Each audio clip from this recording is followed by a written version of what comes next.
Nous allons appeler les deuxièmes récipiendaires qui parlent sur la Déclaration universelle des droits de l'homme et des citoyens. Nous avons la récipiendaire Séverine Ombon.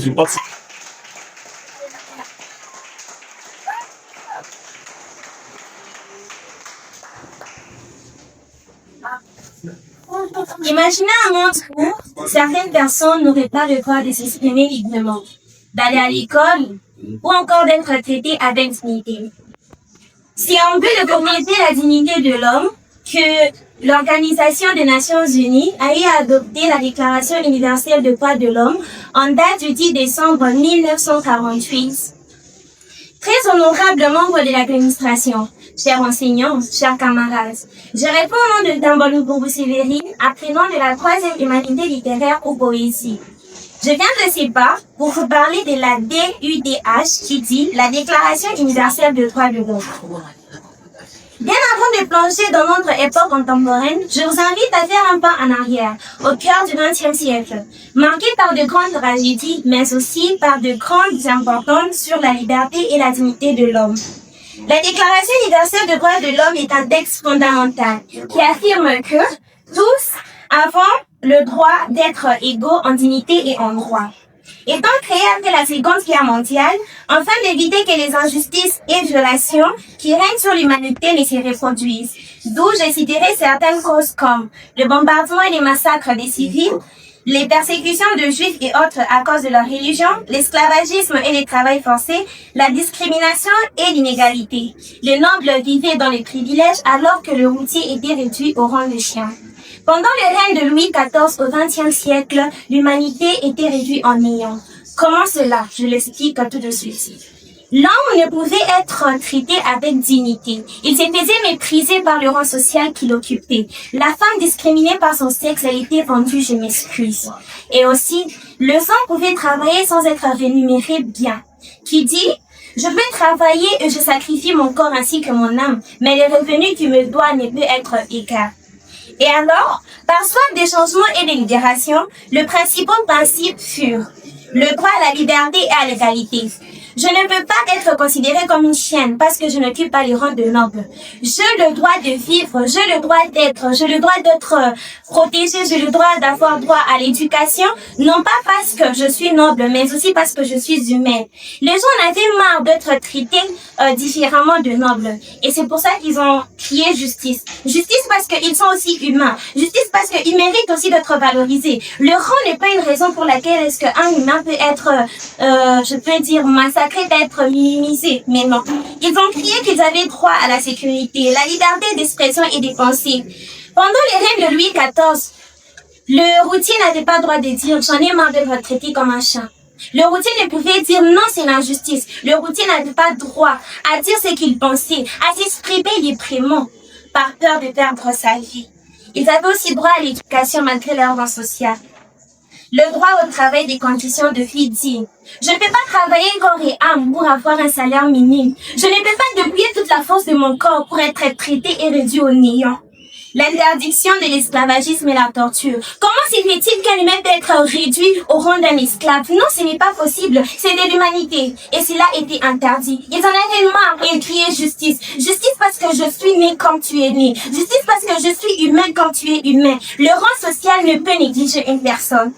Après avoir compris l'origine et l'importance de la DUDH, il est important de s'intéresser à ces articles qui les définissent. Le droit et les libertés fondamentales, le droit de chacun, tous en énumérés. L'article 1, qui stipule que tous les êtres humains naissent libres et égaux. L'article 2, qui stipule que chaque personne peut jouir de tout le droit et liberté sans discrimination.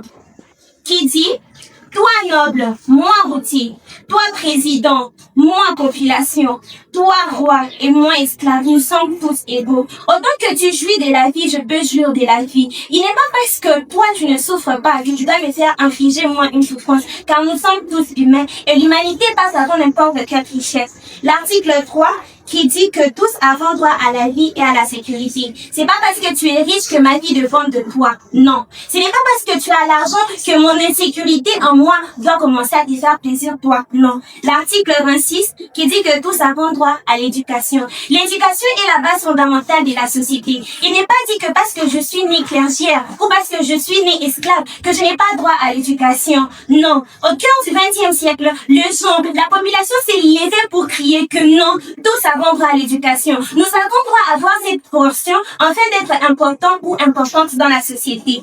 La TUDH n'est pas une loi obligatoire pour tout le pays. Pourtant, elle a inspiré beaucoup de constitutions et de lois dans le monde. La Déclaration universelle des droits de l'homme a été rédigée avec la participation de personnes venant de plusieurs cultures et pays du monde. L'une des personnes la plus importante était Eleanor Roosevelt, une femme américaine qui a joué un grand rôle pour la défense des droits et la dignité de tous. Au XXe siècle, le roi Louis XIV n'était pas pour la Déclaration universelle des droits de l'homme, car il savait qu'après cette déclaration, son pouvoir serait réduit. Il savait bien que si le droit de l'homme était accepté et valorisé, la monarchie qu'il exerçait ne pouvait plus être considérée. Ce pourquoi il était contre. Mais par volonté du changement, par volonté du renouvellement, la femme Eleanor s'est révoltée. Elle s'est révélée, elle a défendu, elle a soutenu, elle a dit non, surtout, stop, plus de souffrance, plus de massacres, plus de tueries, plus d'esclavagisme, car on en a marre. Étant les résultats de la collaboration de plusieurs nations et cultures, unies par un même objectif qui est la Déclaration universelle des droits de l'homme, elle donne l'exemple que dans un monde où la discrimination est bannie, les changements et la révolution deviennent nos amis proches. C'est qui est la problématique ici chez nous au Congo. On ne peut vivre unis, on ne peut bannir la discrimination. Pourquoi les nations ne peuvent s'unir? Pourquoi est-ce qu'on doit toujours discriminer les cultures ou la race des autres? Mais regardez, au cœur du XXe siècle, quand ces nations se sont unies, ces cultures ont mis de côté leurs différends. Ils ont pu aboutir à un changement meilleur et c'est pour tout être humain. C'est grâce à cette révolution, c'est grâce à cette montade qu'aujourd'hui, chaque être humain se retrouve en train de jouir de ce droit, en train de jouir de tout ce qui peut lui être favorable. Le droit de l'homme ne sert pas seulement à être écrit dans des textes, mais à être appliqué pour que chaque personne puisse librement et vivre dignement depuis bien 70 ans. 70 ans d'ici là, la Déclaration universelle des droits de l'homme a été adoptée. Et c'est un changement meilleur pour tous. Un changement meilleur pour l'humanité. L'humanité reprend vie. L'homme reprend vie. Il se dit oui, je peux. Non pas parce que j'ai de l'argent. Non pas parce que j'ai des moyens. Mais parce que je mérite de vivre parce que je suis humain. Comme le rappelle cet adage en latin qui dit Iubi iura omnium reglegantur et justitia et pax regnare non posant, qui dit, là où les droits de l'homme ne sont pas respectés, la paix et la justice ne peuvent régner. Oui, au XXe siècle, le droit de l'homme était écrasé, le droit de l'homme était bafoué. Est-ce qu'il y avait de liberté? Non. Est-ce qu'il y avait la joie dans la population? Non. Est-ce qu'il y avait la justice? Non.